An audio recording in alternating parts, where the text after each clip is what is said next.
ऐसा नमस्कार माझा सद्गुरु रामदासा.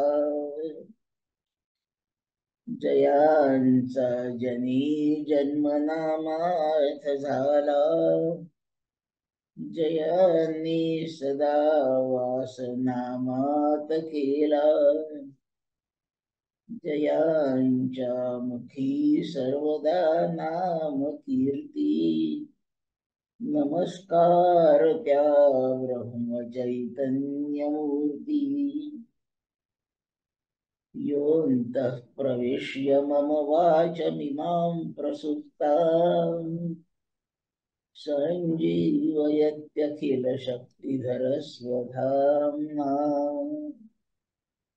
अन्यांश्च हस्तचरणश्रवणत्वगादीन् प्राणान्नमो भगवते पुरुषाय तुभ्यम्.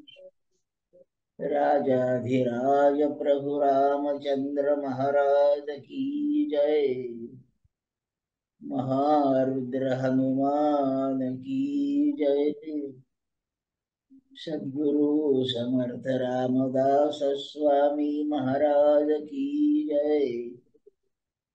अनंत कोटि ब्रह्मांड नायक राजाधिराज सच्चिदानंद सद्गुरु श्री ब्रह्म चैतन्य महाराज की जय.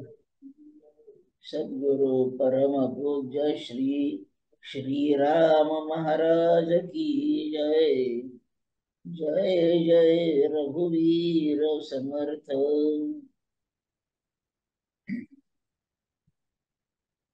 भगवान रामरायांच्या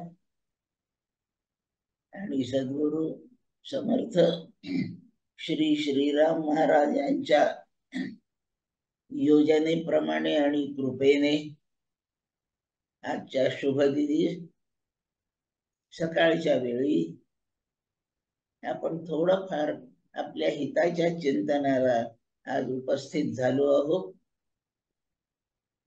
आपणा सर्वांकडून प्रेरणा घेऊन मी प्रवचनाला प्रारंभ करते आहे. भगवान श्री रामराय, श्री हनुमंत, सद्गुरु श्री श्रीराम महाराज, सद्गुरु श्री ब्रह्म चैतन्य महाराज, सकल स्थानीय देवता या सर्वांच्या श्री चरणांना वंदन करते. सकल श्रोतृवृंदाला, भाग्यवंत, श्रद्धावंत, भाविक अशा श्रोता बंधू भगिनींना सप्रेम अभिवादन करते आणि प्रकट चिंतनाला प्रारंभ करते. समर्थांच्या प्रेरणेने मनाच्या श्लोकातील एक विषय चिंतनाला आधार म्हणून निवडला आहे. श्लोक म्हणते, ज्यांना पाठ असेल त्यांनी माझ्या सोबत मनात म्हणा. बहुता परी संकटे साधनांची, व्रते दान उद्यापने ते धनाची. दिनाचा दयाळू मने आठवावा, प्रभाते मनी राम चिंतित जावा. श्रीराम जय राम जय जय राम. श्रीराम जय राम जय जय राम. श्रीराम जय राम जय जय राम.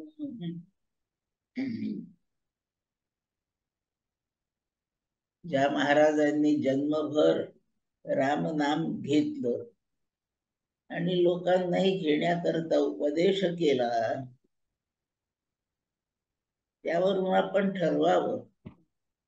ते जसे कृतार्थ झाले तसं आपल्याला कृतार्थ व्हायचं असेल तर आपण जन्मभर नाम घ्यावं.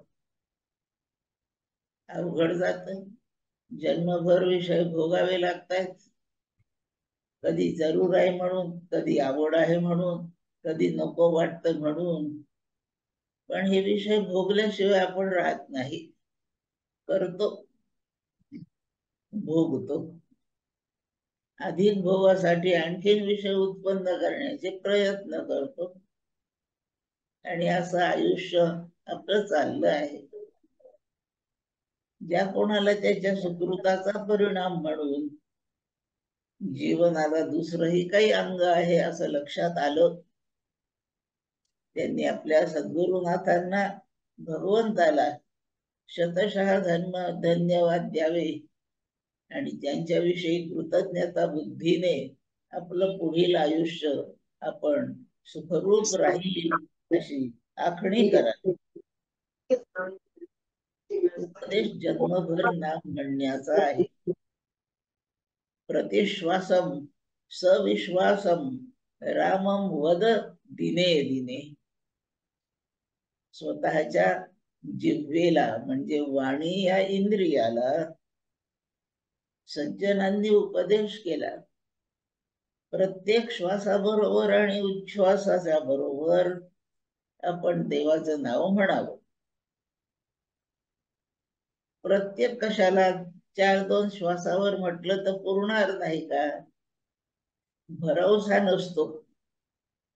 आत्ता श्वास मी घेऊ शकले आहे, उच्छ्वास एक श्वास सोडू शकले आहे, पण दुसऱ्या श्वासोच्छ्वासावर माझा अधिकार आहे असं मला खात्रीने म्हणता येत नाही. म्हणून प्रत्येक क्षणी नाम म्हणावं.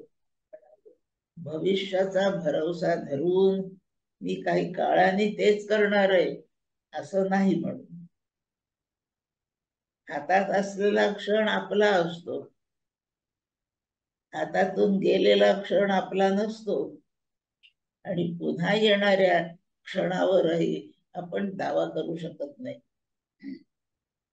म्हणून प्रत्येक क्षणी श्वासाश्वासागणिक नाम म्हणावं असा स्वानुभवाने सत्याचा अनुभव घेणाऱ्यांनी आपल्याला असा आपल्या हिताचा उपदेश केला आहे. याबद्दल समर्थ रामदास स्वामींनी मनाच्या श्लोकातून खूप बोध केला आहे. त्या 205 श्लोकांना मनोबोध असंच नाव आहे. मनाला उपदेश आहे. जनाला उपदेश करणं फार सोपं जातं, पण त्यांनी आपलं हित होईल याचा फार भरोसा नाही. आपल्या मनालाच आपण बोध केला पाहिजे, आणि असा जो बोध आपण आपल्या मनाला करायचा त्याच ग्रंथाचं नाव मनोबोध आहे. पण हा मनोबोध समर्थांनी त्यांच्या स्वतःच्या मनाला केला. आता माझी तेवढी योग्यता नाही, तर मी माझ्या मनाला हिताचा निश्चितीने उपदेश नाही करू शकणार. मानवी दोष असतात, त्याच्यामुळे निर्दोष उपदेश साध्या मानवाला नाही करता येत. ज्याने खूप तप केलं आहे, नाम म्हटलं आहे, चिंतन केलं आहे, सज्जनाची, संतांची, गुरूंची सेवा केली आहे, त्यांच्या उपदेशाप्रमाणे आपलं आचरण दुरुस्त केलं आहे, अशांच्या मनात येणाऱ्या गोष्टी निर्दोष असतात. अंतःकरण शुद्ध असतंय. म्हणून आता आपण आपल्या मनाला काय बोध करावा? आपण रामदास स्वामी इतके नाही मोठे झालो, पण तितकं मोठं आपल्याला व्हायचंय. मग आपण आपल्या मनाला कोणता बोध करावा? माझ्या अशुद्ध चित्तात मला आता शुद्ध बोध समजायचा नाही, स्फुरणार नाही. म्हणून मी साधू सत्पुरुषांनी, संतांनी, आपल्या गुरूंनी त्यांच्या मनाला जो बोध केला तोच आपण आपल्या मनाला करूया. आपल्याला काही एक श्लोक पाठ नाहीये, एक श्लोक रचताही येत नाहीये, पण श्लोक तर म्हणायचा आहे. मग ज्यांनी श्लोकांच्या रचना करून ठेवल्या त्यातला एखादा श्लोक पाठ करून तोच म्हणायचा. याप्रमाणे समर्थ रामदास स्वामींनी आपल्या मनाला जो बोध केला आहे तो तसाच्या तसा मी स्वीकारून माझ्या मनाला बोध करीन असा आपण निश्चय करावा आणि त्याप्रमाणे पुढे जावं. तो बोध कोणता? 205 श्लोक सोडून देऊ आणि आपण एकच श्लोक आज विचारात घेतो आहोत. मुद्दा सुरू होता, जन्मभर राम नाम म्हणायचंय. फार अवघड आहे हो साधारण माणसाला. आणि म्हणून समर्थांनी, ब्रह्मचैतन्य महाराजांनी आणि पुढे सद्गुरु श्रीराम महाराजांनी आपल्याला खूप कमी प्रमाणामध्ये नाम म्हणायला शिकवलं, ते म्हणजे 13 कोटी शिकवलं. आयुष्यभरात 13 कोटी तर म्हणू शकू ना आपण. रोज 26 हजारापर्यंत श्वास होत आहेत. त्या आयुष्यामध्ये 13 कोटी तर होईलच का नाही. म्हणून कमीत कमी आपल्या सामर्थ्याचा हिशेब करून सज्जनांनी आपल्याला 13 कोटीवर आणलं.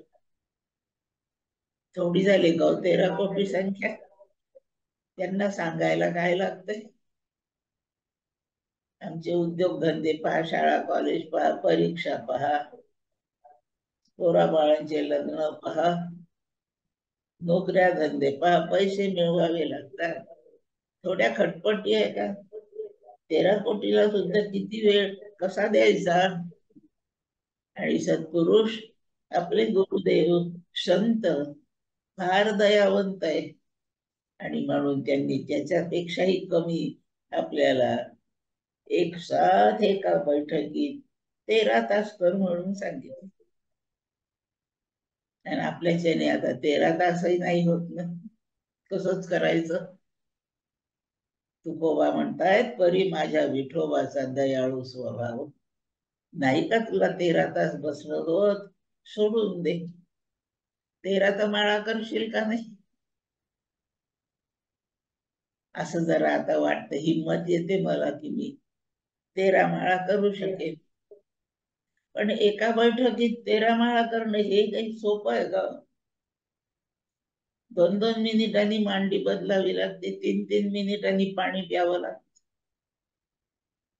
कोण आला गेला, कोण उठला, कोण बसला, नजर तिकडे फिरत राहते, मन धावत जात. आणि म्हणून नाम म्हणण्याचा वेग आपण वाढवतो.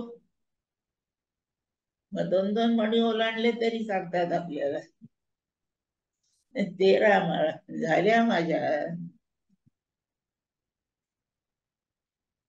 आपण आपल्यालाही कदाचित फसवू शकू, पण सत्पुरुषांना फसवण्याची आपली योग्यता नाही, लक्षात ठेवा. आपल्या 13 माळा कशा झाल्या हे त्यांना कळतं, आपल्याला नाही कळणार. 13 माळा फार झाल्या मला असंच वाटायला लागलं. मंत्र 13 अक्षरांचा आहे. श्रीराम जय राम जय जय राम 13 अक्षरे आहेत. म्हणून अत्यंत कमी वेळा, म्हणजे 13 वेळा तरी श्रीराम जय राम जय जय राम म्हण. आयुष्यभर 13 कोटी, 13 तास, 13 माळा, 13 वेळा. अवघडच. ठीक आहे, सद्गुरु फार दयावंत आहे. संत अत्यंत दयाळू असतात. तू एकदा म्हटलं का पुरे झालं. आणि त्यांनी असं म्हटल्यावर नक्की सांगते, एकदा म्हटल्यावर आपल्याला ज्या सुखाचा अनुभव येईल त्यामुळे आपल्याला पुन्हा एकदा म्हणावं वाटेलच. आणि असं करीत करीत आपण मग 1 माळ करू, मग 13 माळा करू, मग 13 तास करू आणि 13 कोटीवर याच आयुष्यात पोहोचू आपण. इतकी हिंमत आणि इतक्या मनाचा उत्कर्ष सद्गुरु आपल्याकडून करून घेतात. करूया आपण. गुरूंच्या ताकदीवर, गुरूंच्या शब्दावर आपली जेवढी बळकट श्रद्धा असेल तसं होऊ शकतं. आधी निश्चय करावा लागतो, मला हे करायचं आहे. निश्चय झाला की सुरू होत, आणि सुरू झालं की गोडी वाढत जाते, आणि गोडी वाढत गेली म्हणजे नामावर आपली निष्ठा बसते, आणि या निष्ठेला आपण पोहोचलो म्हणजे नाम आपल्याला तारक होतो. आपल्या उद्धाराला उपयुक्त नाम तेव्हा होतं ज्या वेळेला आपली नामाविषयीची निष्ठा पक्की असते. ह्या जगात नामाचं फार मोठं सामर्थ्य आहे. व्यक्तीपेक्षा व्यक्तीच्या नावाची किंमत जास्त आहे, लक्षात ठेवा. माझे खूप पैसे बँकेत आहेत, काही कामासाठी काही पैसे काढून आणायचे आहेत, मी स्वतः जाते आणि म्हणते की मला द्या 7,000 रुपये आता. आम्ही तुम्हाला नाही ओळखीत असा तो बँकवाला सांगतो. पण या खात्याची मालक मीच आहे ना, मी स्वतः आले आहे, द्या ना मला 7,000 आता.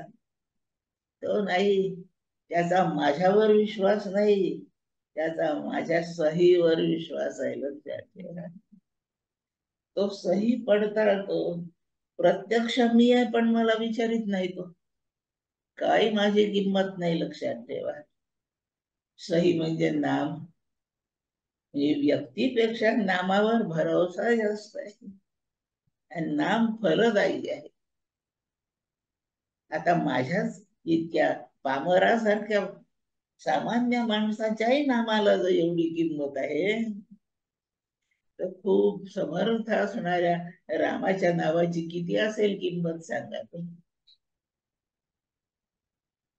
समर्थांच्या भाषेत नाम माणसाला अडकून पडण्याच्या ऐवजी आकडून पडलेल्याला मुक्त करत, सोडवत. नाम सोडवत.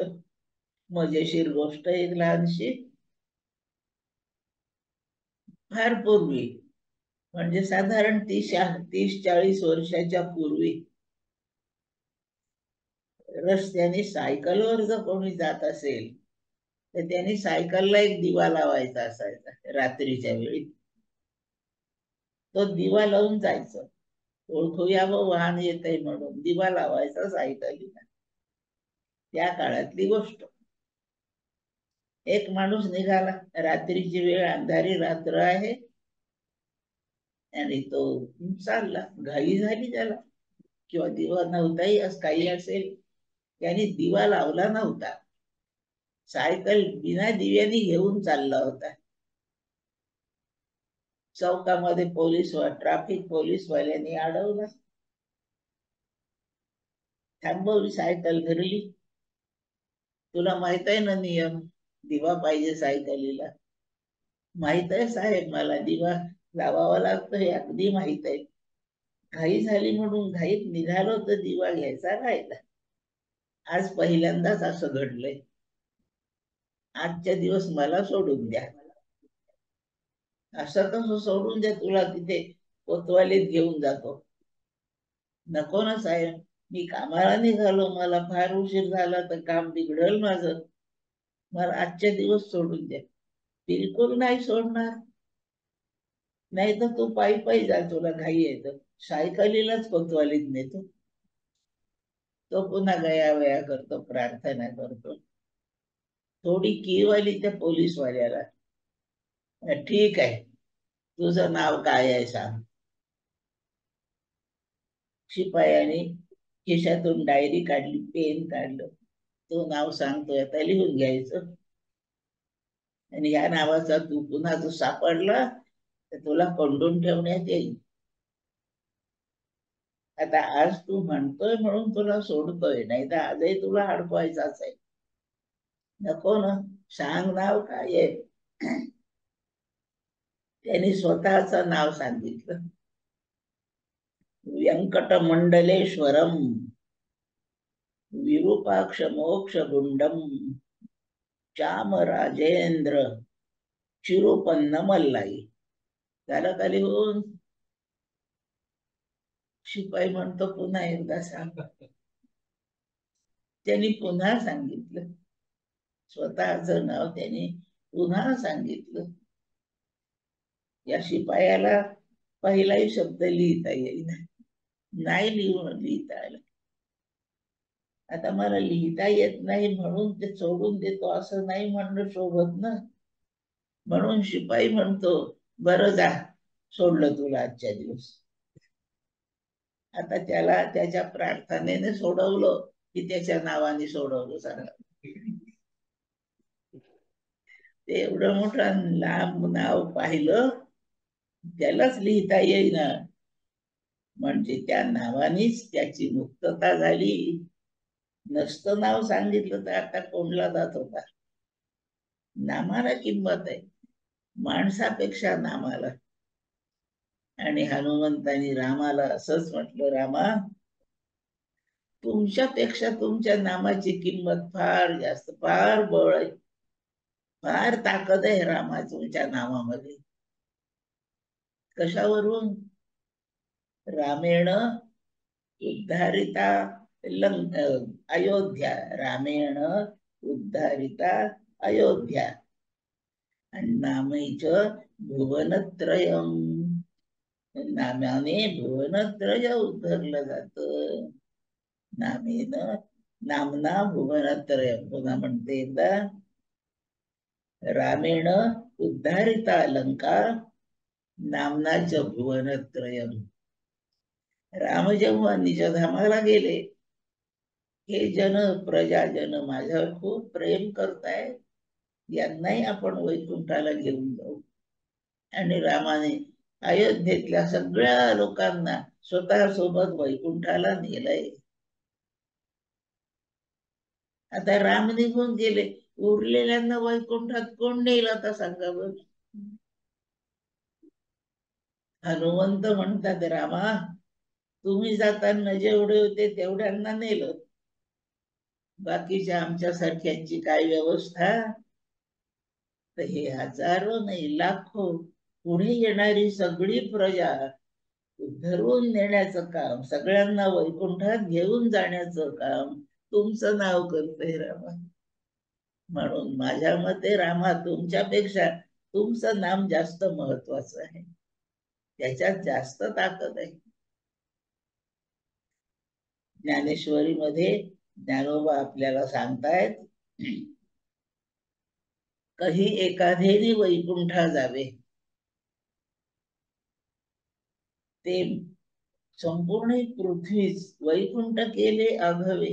हे सगळं भुवनत्रय वैकुंठ केले आघवे, ऐसे नाम घोष गौरवे धवळले विश्व. काहीतरी तपश्चर्या करावी, देवाला गुरूंना प्रसन्न करावं, असं एखाद्यानेच वैकुंठाला जावं. सर्व जनांची काय व्यवस्था? तिथेही रिझर्वेशन करून जायचं, ते मिळालं पाहिजे, कन्फर्म झालं पाहिजे. आणि तिथे पोहोचल्यावर इतकी गर्दी तिथे झाली तर आपल्याला आतमध्ये प्रवेशही मिळणार नाही. म्हणून या संत महात्म्यांनी, श्रीराम महाराजांच्या सारख्यांनी काय केलं, या भूमीलाच वैकुंठ करून ठेवून दिलं. कशाच्या साह्याने? नाम म्हणून. मग आता कुठे जाणे नको, तिकीट काढणे नको, पैसे खर्च करणं नको, स्वल्प, सोपे आणि फुकाचे अशा त्या नामाने संपूर्ण या त्रिभुवनाला त्यांनी उजळून काढलं आहे. नाम जिथे म्हटलं जातं तो सगळा प्रदेश वैकुंठा इतका सुखरूप असतो. म्हणून नामाचा एवढा खूप आग्रह आहे. पण आपल्याला नुसत्या नामाने होईल का नाही, होईल का नाही, अशी थोडी शंका असते. म्हणून सगळे लोक उपवास करतात, यात्रा करतात, मोठमोठ्याला पूजा बांधतात, खूप व्रते करतात, दान धर्म करतात. बहुतांपरी संकटे साधनाचे त्रास होतोय करताना. एखादा संकट आपल्यावर आलं म्हणजे किती त्रास होतो, तसा एक व्रत करायचं म्हणजे त्रास होतो. 16 सोमवार करायचे, केवढं अवघड आहे उपाशी राहायचं. लगातार येणारा प्रत्येक सोमवार 16 सोमवार उपवास करायचा. पहिल्या सोमवारी मजा वाटते, दुसऱ्या सोमवारी बोट मोजायला सुरुवात होतो. आज कितवा? आज दुसरा सोमवार. आता सोमवारच्या देवतेवर, महादेवावर लक्ष नाही राहत.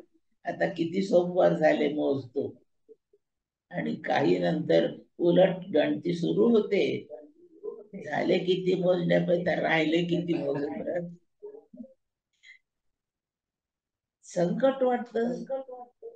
चतुर्थ्या, 21 चतुर्थ्याचं व्रत आहे.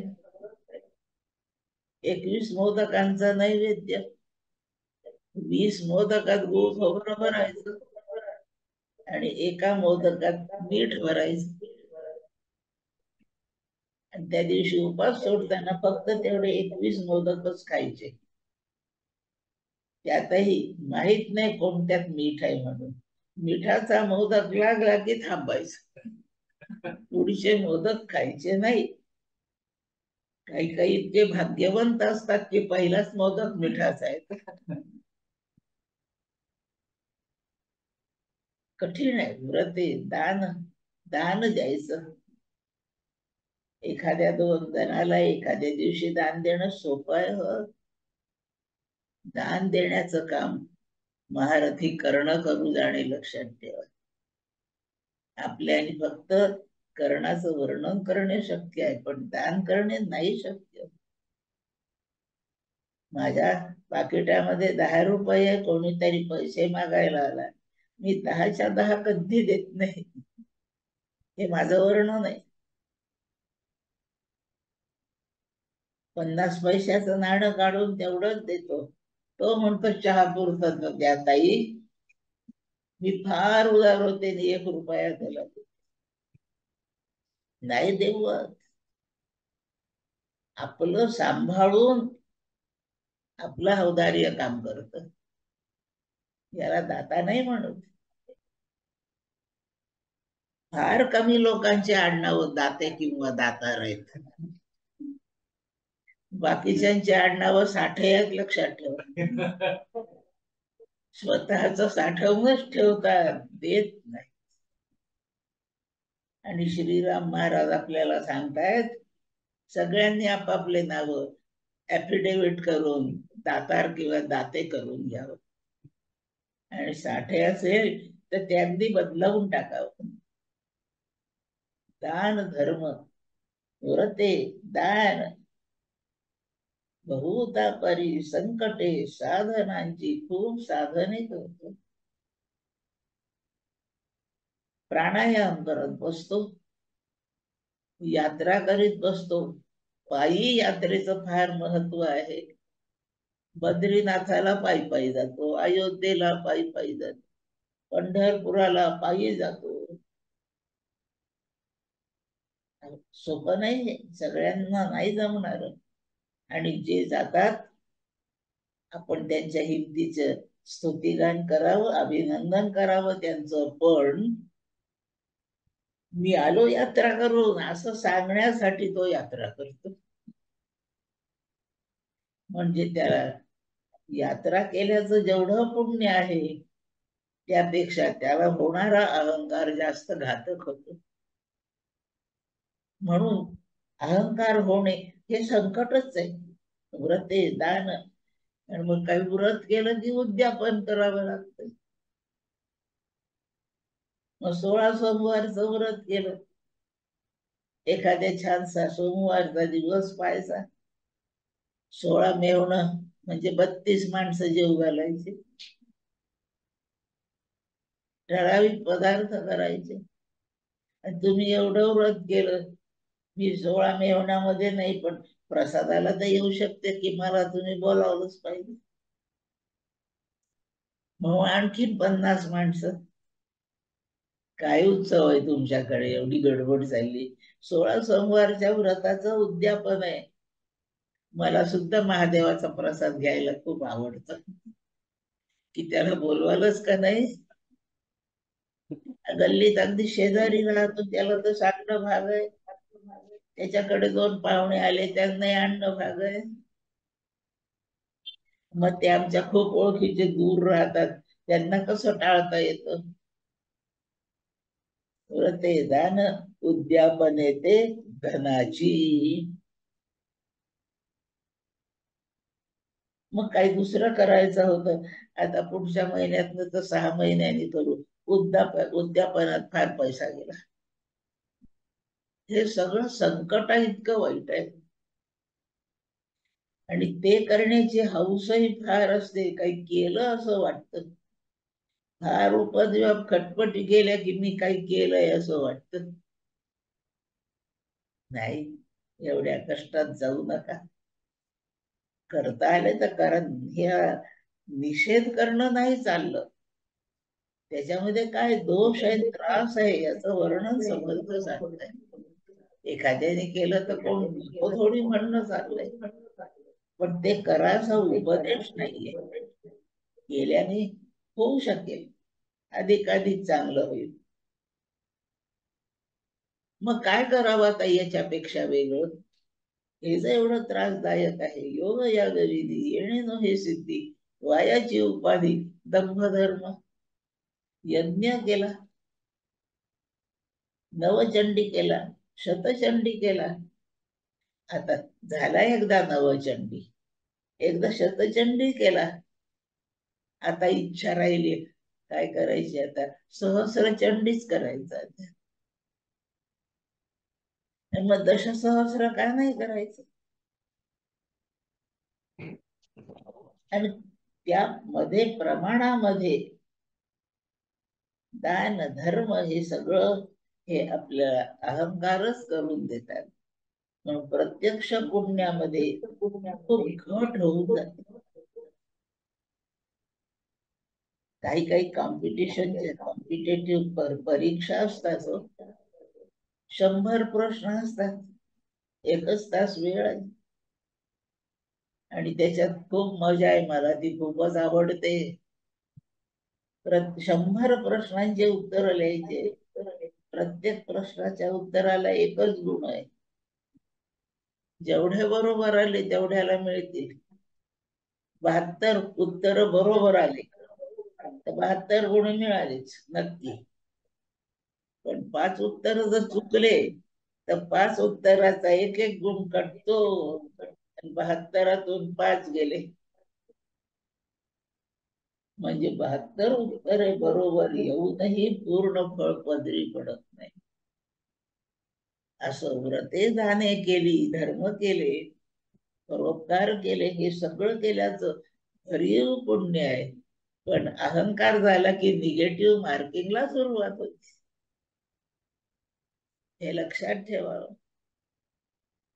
व्रते दान उद्यापने ते धनाची, दिनाचा दयाळू मुनी आठवावा.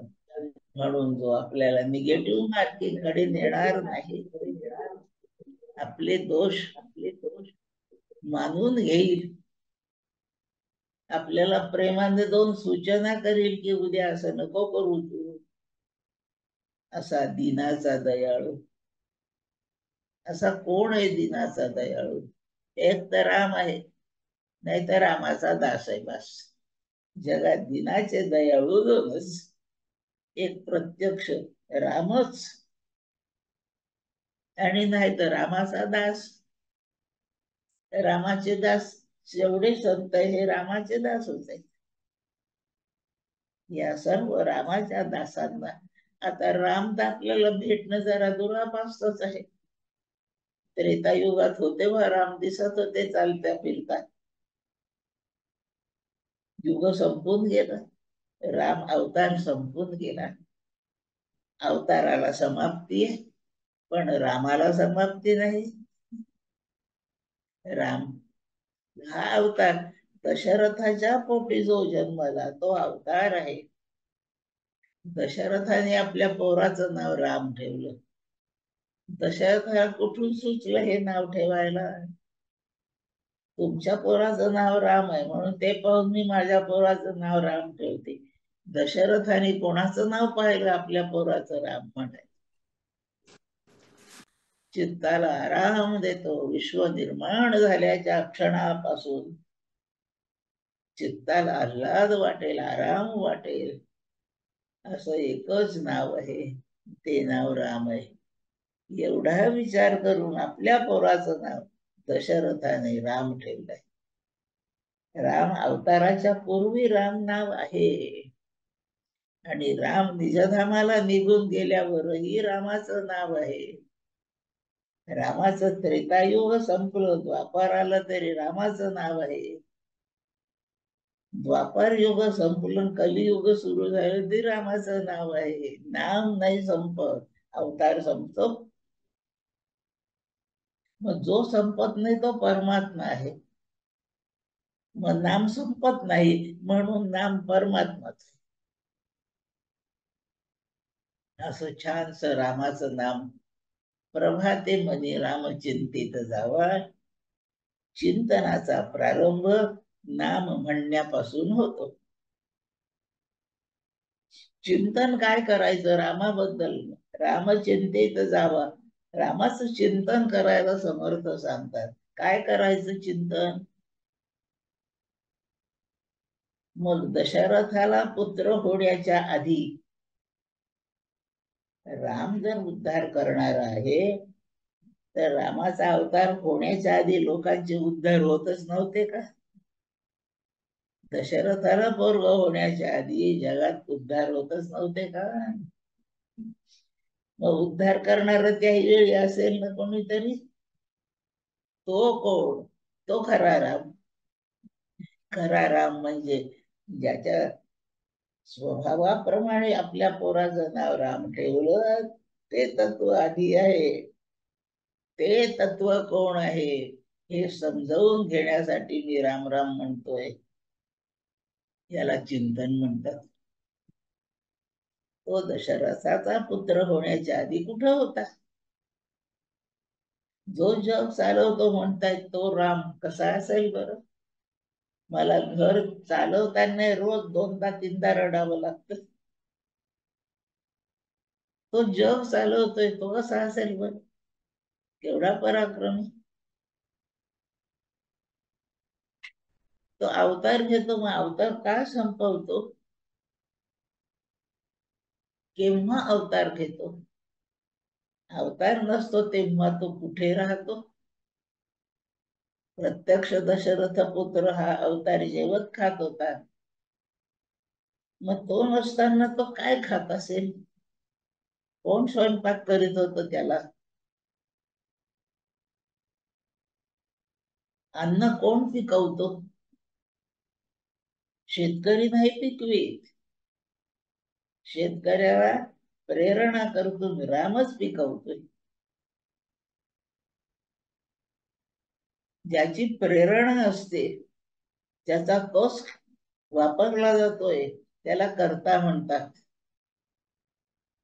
रावसाहेबांच्या पैसा खर्च करून पुष्कळ 10 कोटीचं मोठं घर बांधलं. जाता येता लोक घराकडे पाहून म्हणतात, रावसाहेबांनी काय मोठं घर बांधलं. रावसाहेबांनी फारच छान घर बांधलं. घर बांधलं असं रावसाहेबाचाच उल्लेख आहे. एकही वीट उचलली नाही रावसाहेबांनी. सिमेंट कशाच एक घमेला उचललं नाही. किती सिमेंट मध्ये किती रेती घालायची त्याला कधी माहित नाही. ते कॉन्क्रीट तयार करायचं, ते दुधात करायचं, ताकात करायचं का पाण्यात करायचं तेही त्याला माहित नाही. बिचारे गवंडी खपतायत, रात्रंदिवस झिजतायत, पण त्यांनी घर बांधलं असं कोणी म्हणत नाही. म्हणून आपण सगळ्याशी शरीराने खपतोय. जो प्रेरणा देतो तिकडे द्रव्य खर्च त्यांनी केलं म्हणून तो मालक आहे. इकडे राम स्वतःचा कस खर्च करताय. क्रिया सिद्धी सत्वे भवती महतां नोपकरण.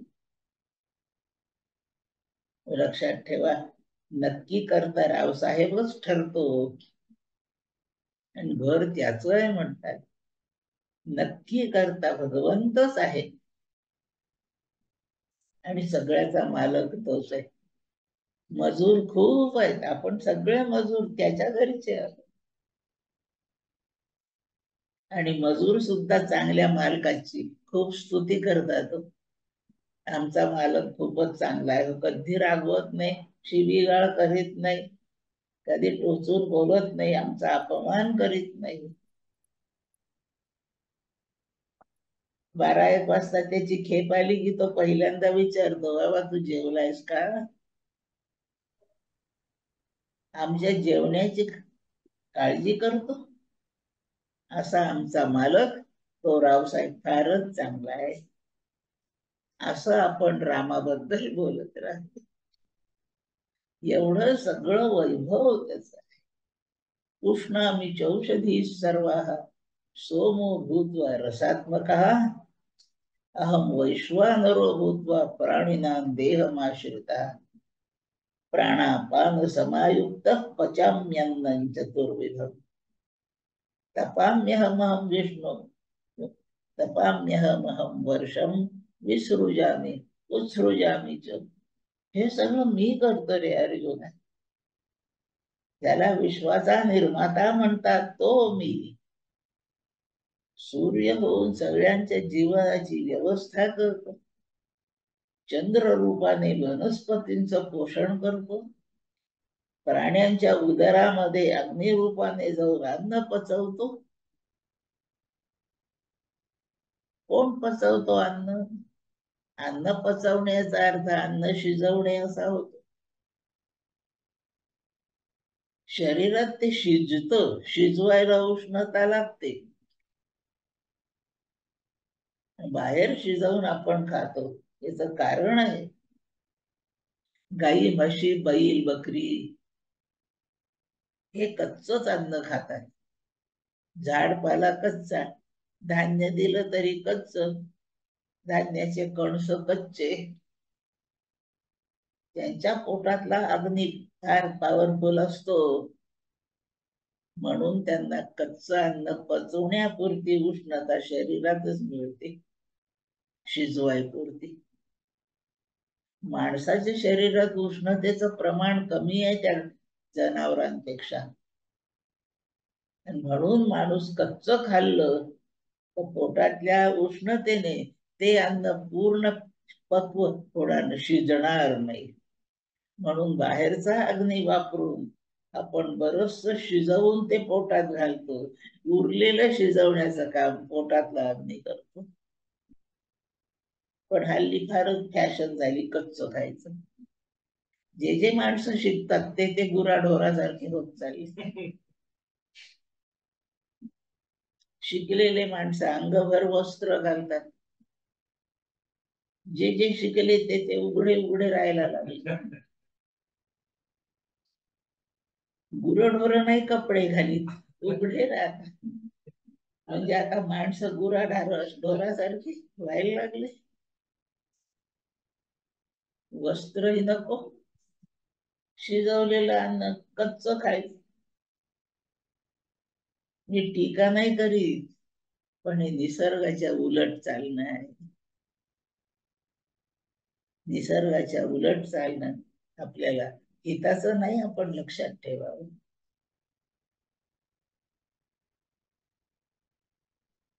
हिंस्र प्राणी जे आहेत त्यांचं अन्न मांस आहे, ते मांसाहारी आहे. मी आत्ताच म्हटलं ना, आपण जो जो शिकतोय तो तो गुराढोरांसारखे होत चाललो. त्याच्याही पुढची स्टेज आहे ती म्हणजे आपण हिंस्र पशु सारखे होत चाललोय, कारण आपण आता मांस खायला सुरुवात केली. गाई म्हशी तरी परवडल्या, आता आपण वाघ सिंहाच्या वर्गात शिरलोय. या अवघड आहे सगळं. मुद्दा सुरू झाला, उदरात शिरून मी अन्न पचवतो, चंद्रात प्रविष्ट होतो, झाडाचं वनस्पतींचं पोषण करतो, पाण्याची व्यवस्था सूर्य करतो. पण पोषण करण्याचं संपूर्ण भर चंद्रावर आहे. याप्रमाणे मी तापतो. आपल्याकडे उन्हाळ्यात सर्व जगभर कुठेतरी सूर्याचं ऊन आहेच. मी तापतो. आणि भारतासारख्या ठिकाणी ही पुण्यभूमी आहे भारत. जेवढ्या तासाची रात्र साधारण तेवढ्याच तासाचा दिवस इथे आहे. हे असं समचित्र अन्य देशात नाही, लक्षात ठेवा. म्हणून दुर्लभ हे दुर्लभम भारते जन्म, पुण्य देश आहे हा. आणि काहींना वाटतं की मी पाप केलंय म्हणून मी भारतात जन्मलो, पण त्याचं प्रायश्चित्त म्हणून बाहेर देशात जातात लोक. असतो, मी टीका करीत नाहीये. मी मुद्दा धर्माला धरून, निसर्गाला धरून बोलते आहे. असं होऊ नये. हे सगळं लक्षात घ्या. जो प्रेरणा करतो तो त्रिभुवनाचा मालक आहे. तो मुख्य कर्ता आहे. त्याचा कस लागतो. त्याचं चिंतन करायचं. चिंतनाची रीत सांगितली. या विश्वाचा कोण बरं करता असेल? त्यांनी हे सगळं कसं केलं बरं? हे एवढं घर बांधायचं मला 500 बॅग सिमेंट लागते. हे एवढं जग डोंगरून सगळं त्यांनी तयार केलं. त्यांनी सिमेंट कोणत्या कारखान्यातून आणलं? त्याला किती बॅग सिमेंट लागलं? पाणी नसलं तर बिल्डिंग बांधता नाही येत ना. त्याला हे जग बांधायला किती पाणी लागलं असेल? त्यांनी कुठे साठवलं? त्याचा पाण्याचा साठा समुद्र आहे. एवढं पाणी कुठून आणून भरलं त्याने? कसा असेल बरं तो राम? आपण त्या कर्त्याला राम म्हणू. दत्त उपासक आहे त्या कर्त्याला दत्त म्हणतील. शिवभक्त आहे त्याच कर्त्याला ते शिव म्हणतील. देवीचे उपासक त्याच कर्त्याला भगवती दुर्गा म्हणतील. कोण निर्माण करतो? कोण सांभाळतो? आणि कोण बरं याचा संहार करतो? तो विश्व संपवतो, पण त्याला रुद्र नाव. मग काही संपवण्याला काही आनंद आहे का? मला सांगा बरं. मारून टाकणे, संपवून टाकणे ही वाईट घटना वाटते ना, पण ती शुभ आहे. परवा केलेल्या पोळ्या जर संपल्याच नाही तर जन्मभर शिळ्या खायच्या का मला? म्हणून होते त्या पोळ्या संपवणे वाईट आहे का चांगलं आहे सांगा? केल्या पुरणाच्या पोळ्या. आला कोणता मोठा सण, पुरणाच्या पोळ्या केल्या. एकदा खाताना बरी लागते, थोडीशी संध्याकाळी बरी लागते. पुरणाच्या पोळ्या जर संपल्याच नाही तर कधीतरी श्रीखंड करता येईल. मग श्रीखंड करायचा असेल तर पुरणाच्या पोळ्या संपलेल्या पाहिजे. म्हणून संपणे हे शुभच आहे. संहार करतो, पण महादेवाचं नाव शंकर आहे. शंकर होती, संपवून तो जगाला शुभ देतो. शुभ करण्यासाठी झाड वावरामध्ये पीक तयार झाले, शेवटी कापावे लागतात. पीक कापणं चांगलं आहे का? मला खरं सांगा. असं कोणाकडे शेती तर त्यांनी लक्षात घ्या. पीक कापतो होतो, एवढा वाईट आहे, दुष्ट. त्याला दुष्ट म्हणायचं का? त्यांनी ते तयार पीक कापलं नाही तर पुन्हा पेरणी नाही ना करता येत. मग एकदाचे जे 500 कणसं लागले आहेत तेवढ्यावर चालेल का सगळं जग? पुन्हा पेरावं लागेल ना. पेरणीची व्यवस्था करायची असेल तर पहिलं संपावं लागतं. म्हणून शंकर होती इथे शंकरा, संपवतो तरी तो शुभच करतोय, कल्याण करतोय, त्याचं नाव शंकर आहे. असं रामाचं डोक्यात त्याची लक्षणे आणणे याला चिंतन म्हणतात. आपल्याला वाटतं सकाळी प्रभाते मनी राम चिंतित जावं, उठला की माळ घेतो. ते स्मरण आहे, ते चिंतन नाही. ज्याचं चिंतन करून आपला उद्धार आहे त्याची आठवण ठेवली पाहिजे, म्हणून नाम म्हणायचं. ती कृतज्ञता आहे. चिंतनाने माणसाचा उद्धार आहे. विचारपूर्वक तो कसा बरं एवढा मोठा आहे आणि तरी त्याला मी आठवीत नाही, किती वाईट आहे. ज्यांनी मला रिक्षेला पैसे नव्हते तर दिले 5 रुपये त्यांनी मला, त्याची नाही का मी आठवण करावी सांगा. तुम्ही मला विचारा ना ताई, तुम्ही कशा आल्या, रिक्षा मिळाली का? हो रिक्षा मिळाली हो, माझ्याजवळ पैसे नव्हते, ते काका भेटले ना, त्यांनी रिक्षेचे पैसे दिले. त्या काकाचं नाव मी पुन्हा कधीही रिक्षात बसताना आठवलं पाहिजे. आणि आणखी एखाद्या जवळ जर कधी पैसे नाही असा माझ्या समोर प्रसंग घडला तर त्याच्या रिक्षाचे पैसे मी पण दिले पाहिजे. ही कृतज्ञता आहे. म्हणून जो हे जग चालवून मला एवढं शिकवतो, शहाणं करतो,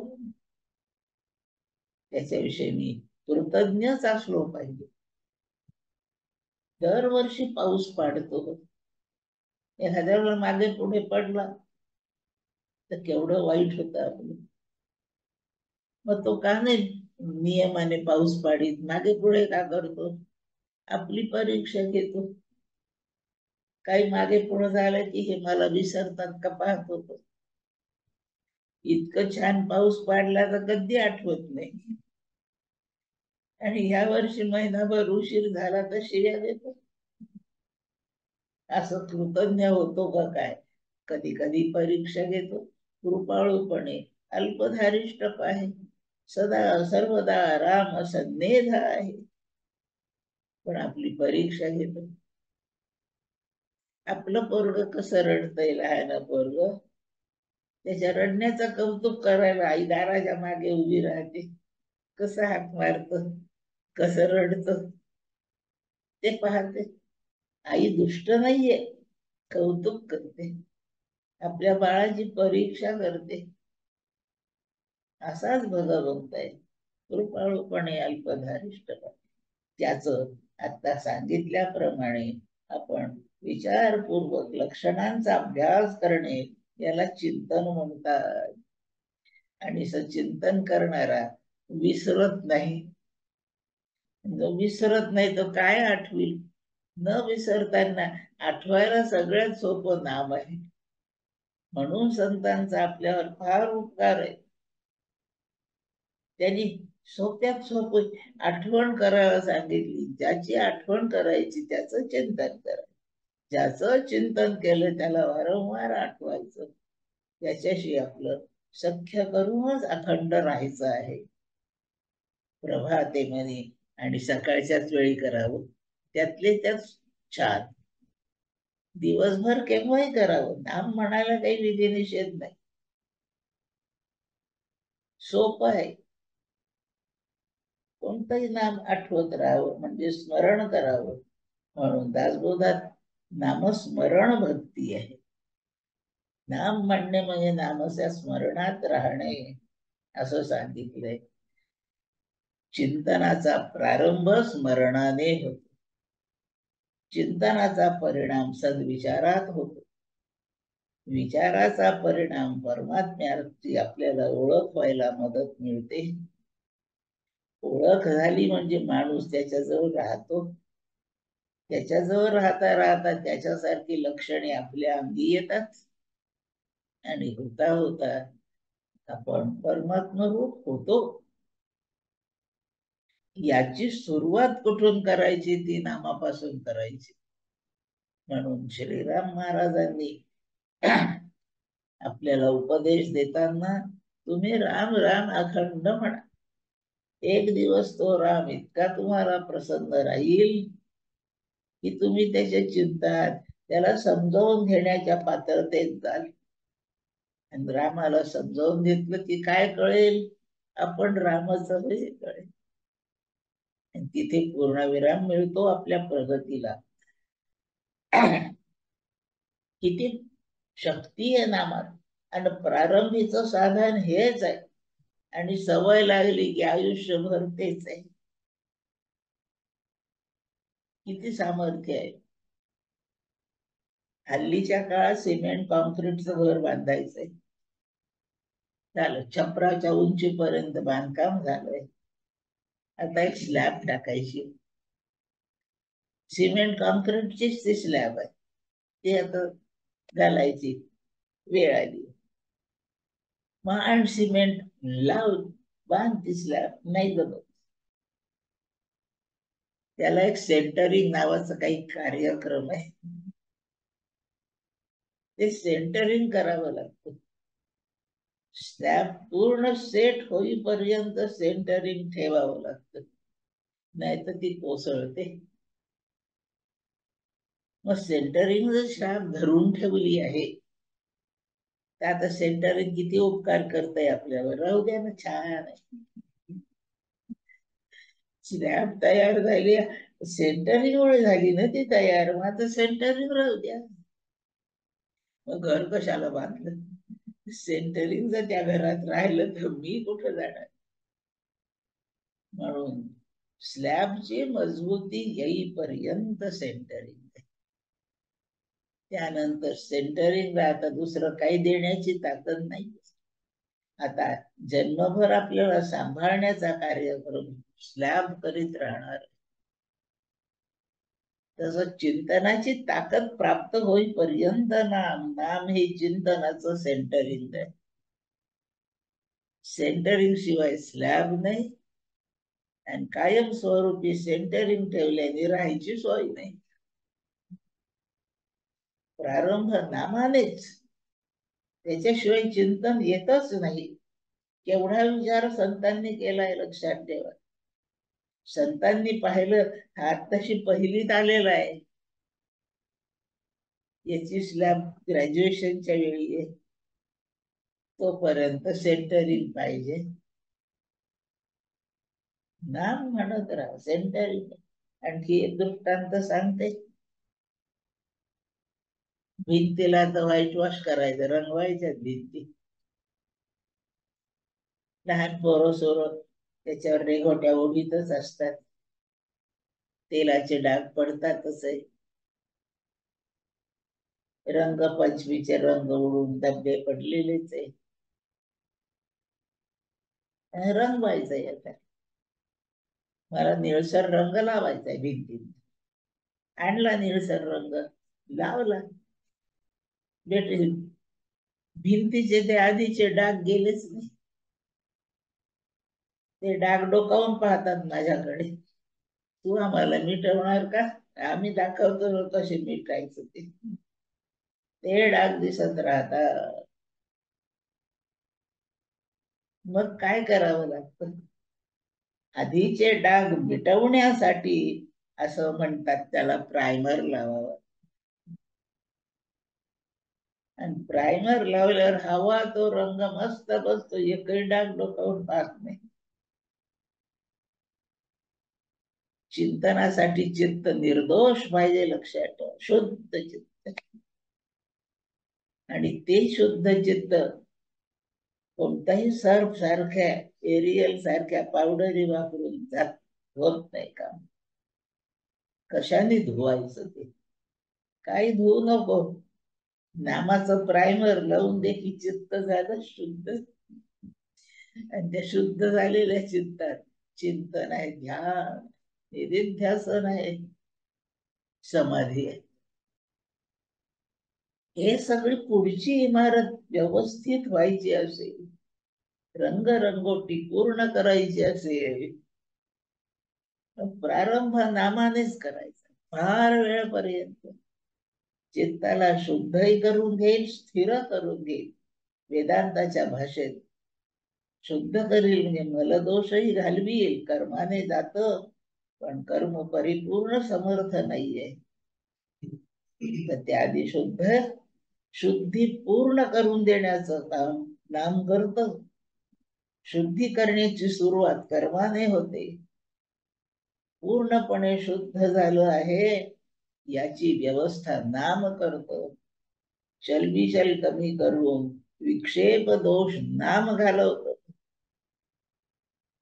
या ठिकाणच्या नामाला नाम उपासना नाव. आणि ते शुद्ध झालंय, स्थिर झालं म्हणजे शांत झालंय. शांत चित्तात आपल्याच अंतःकरणात असलेल्या परमात्म्याचं दर्शन स्पष्ट होत. गढूळ पाण्यामध्ये प्रतिबिंब दिसत नाही, त्याच्यात काही आपली अंगठी पडली तर तीही दिसत नाही. स्वच्छ पाण्यात दिसते, पण स्वच्छ पाणी पण सारखं हलवलं जाते, ढवळाढवळ चालली खवळल्यासारखं, तरी अंगठी दिसत नाही, आपलंही प्रतिबिंब नीट दिसत नाही. म्हणून पाणी स्थिरही पाहिजे, पाणी स्वच्छही पाहिजे, तेव्हा त्याच्यात काय आहे ते दिसतं. या चित्तातच परमात्मा आहे, दिसत नाही, कारण चित्त अस्वच्छ आहे म्हणजे गढूळ आहे आणि चंचल आहे, शांत नाहीये. या दोन्ही गोष्टी मिळवायच्या असतील तर बाबा प्रारंभ नामापासून कर, असा संतांचा उपदेश आहे. श्रीराम महाराजांनी हेच नाम फार घेतलं. शेवटी चित्त शांत झाल्यानंतर पुढचे सगळे कार्यक्रम सुकर होऊन जातात. आता सवय लागली म्हणून आणि शेवटपर्यंत फक्त बारीकसा एकच मुद्दा 2 मिनिटात पाहू. व्यक्ती मरून जाते पण त्याचं नाम राहत. आपली सगळी पापे निघून गेली, पापे मरून गेली, आपले सगळे दोष संपून गेले, पण आपल्याला निर्दोष करणारं नाम राहत. आणि म्हणून साधू सत्पुरुष कृतार्थ झाले तरी नाम म्हणतात आणि त्याचा काही त्रास नाही. आता सहजपणे चालतं, सुरुवातीला मुद्दाम घ्यावं लागतं. सुरुवातीला आपण घर बदलवलं समजा कुठे, तर सुरुवातीला रस्ता पाठ करावा लागतो, त्या आंब्याच्या झाडाजवळ वळायचं. ती 17 मजल्याची बिल्डिंग आहे ना, त्याच्या उजवीकडे जावं लागतं. तो मध्ये थोडासा नाला लागतो, तो ओलांडावा लागतो. खुणा पाठ करतो आणि मग नवीन घरामध्ये जाण्याचा मार्ग चालतो आपण. हे किती 8-15 दिवस, 15-20 खेपा त्या रस्त्याने झाल्या, मग आता झाडाला का पाहावं नाही लागत, ती बिल्डिंग आली का नाही पाहावी लागत, तो नाला दिसला का नाही पाहावं, पायांना समजतो. सर्वेंद्रियांच्या अंगणी विवेक करी रावणी, साचची करचरणी होती डोळे. हातापायांनाच डोळे येतात, नाही पाहिलं तरी त्या कोपऱ्यावर पाय वळतात. आपल्या घरात डबे डुबे पुस्तक काही ठेवले, लाईन गेली, गुडूप झाला सगळा अंधार, तरी आपल्याला इतकी सवय आहे भिंतीने जात पडत जातो आणि बरोबर तो डबा आपल्याला मिळतो. अंधारात डोळ्यांना दिसत नाही पण हाताला दिसत. हातापायांना सवयीने डोळे फुटतात. एकदा नाम म्हणत चाललो आपण म्हणजे सर्व शरीर देखणं होत, सर्व शरीर ज्ञानी होत. एवढी देणगी नामाची आहे. याचा पुरस्कार संतांनी केला. ब्रह्मचैतन्य महाराज म्हणजे नामच. ब्रह्मचैतन्य महाराजांचं दुसरं नामच आहे. त्यांच्याच परंपरेमध्ये सद्गुरु श्रीराम महाराज ते नामच आहे. तुकाराम महाराजांनी तेच केलं. सकळ मंगळ निधी विठोबाचे नाव आधी, मग बाकी भानगडी. आधी तेच. घरात पोरीचं लग्न ठरलं की पहिलं निमंत्रण कोणाला द्यायचं? पहिली अक्षत गावाची ग्रामदेवता आहे त्याला नेऊन द्यायची. आणि माणसांना निमंत्रणाची सुरुवात पोरीच्या मामाकडून करावी लागते. रामाला द्यायची अक्षत, रामा मी आता परमार्थाला लागतो, ये बाबा माझ्याकडे. घर माहिती नाही, ओळख नाही, रामाकडे गेलं तर आपल्याला कोण पुसतंय. म्हणून राम ज्यांना ओळखतो त्यांना घेऊन जायचं सोबत, प्रवेश मिळेल. तसं राम राम म्हणत राहणारे जे संत, त्यांना सोबत घ्यावं, रामाकडे जावं. नेहमी लक्षात ठेवावं. अति आदरे सज्जनाचा धरावा, दयाजनी योगी महा दुःख भंगे, ज्यांनी साधने विण सन्मार्ग लागे. सोपे पण कोणतंही काम ज्याच्याशी करायचं आहे, याच्या ओळखीच्या माणसाला सोबत नेलं काम लवकर. बस. आम्हाला रिझर्वेशन पाहिजे होतं रेल्वेचं, हो साधं काही तिकीट मला मिळत नव्हतं. या जोग बंधून नवीन म्हटलं एखादं तिकीट मिळेल का आपल्याला. हो नक्की मिळेल ताई, काही काळजी करू नका. दुसऱ्या दिवशी माझ्या हातात कन्फर्म तिकीट. त्या तिकीट देणाऱ्याची ज्याला ओळख आहे त्याची सोबत घेतली की काम फटकन. मग राम ज्याला ओळखतो त्या संताला घेऊन जायचं की राम करीलच आपलं काम. न करून राम कोणाला सांगेल. तरी श्रीहरी पावी जे तो स्वभावे, त्याचा स्वभाव आहे प्रसन्न होणे. नामाने सुरुवात करावी. नाम आणि राम दोन्ही एकच आहेत. आता रामाचा आग्रह आहे, लहानसं आखून नाव आहे, त्या मगाच्या गोष्टीतल्या सारखं लांब नाहीये ते. एवढ्याचा 13 कोटी जग कसंच होईल हो? एका जन्मात नाही होत पुरं. केवढं मोठं आठवा ते म्हटलेलं नाम व्यंकट मंडलेश्वर. एवढं 13 कोटी वेळा म्हणायचं, कसंच करायचं. स्वल्प सोपे आणि फुकाचे काय समजत आणि श्लोक लिहिलाय. म्हणून फार कष्टाच्या साधनांच्या मागे न लागताना थोडस नम्र, थोडस दीन, म्हणजे घमेंड रहित. दीन शब्दाचा अर्थ अहंकार रहित असं जर झालं तर तसं होऊन रामाचं नाव म्हणावं. तो दिनाचा दयाळू आहे, त्याच्या प्रसन्नतेने आपण जीवनातलं सगळं दुःख घालवून देऊ.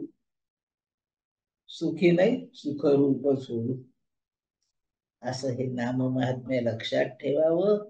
हे ज्यांनी जगाला शिकवलं त्या रामदासांचा, या रामदासांच्या यादीत श्रीराम महाराज आहे. समर्थ रामदास स्वामी, ब्रह्मचैतन्य महाराज, हनुमंत हे नामामध्ये, त्याच मालिकेमध्ये आपले सद्गुरू आहेत. त्यामुळे त्यांनी आपल्याला परंपरेने आलेलं साधन सांगितलं आहे. श्रीराम जय राम, जय जय राम.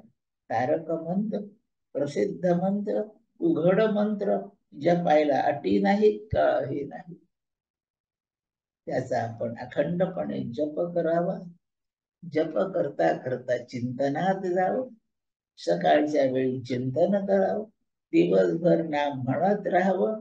चिंतनात येणारे प्रतिबंध दूर होतात आणि हे चिंतन आपल्याला रामाच्या रूपापर्यंत, स्वरूपापर्यंत घेऊन जाईल, अशी श्रद्धा असू द्यावी आणि नामसाधना करीत राहावी. एवढंच सद्गुरु समर्थ श्रीराम महाराज यांनी आपल्याला शिकवलं आहे आणि केलेल्या उपदेशातून ते आजही शिकवितच आहे. भाग्यवंत आहो आपण सर्व श्रोते हो. राम नामाच्या या उत्सवामध्ये आपण सहभागी झाला आहात. विनंती करते मलाही यात सहभागी करून घ्या. माझा आपणाशी बोलताना आनंद झालेला आहेच, त्याची वाढ व्हावी म्हणून माझ्याकडूनही आपण ही नामसाधना करून घेण्यास माझ्यासाठी कृपावंत असा, अशी रामासह श्रीराम महाराजांच्या सह त्यांच्या पुढे बसलेल्या आपणा उपासकांनाही आहे. एवढं बोलून वाणीला विराम देते. जय जय रघुवीर समर्थ. सद्गुरु श्रीराम महाराज की जय.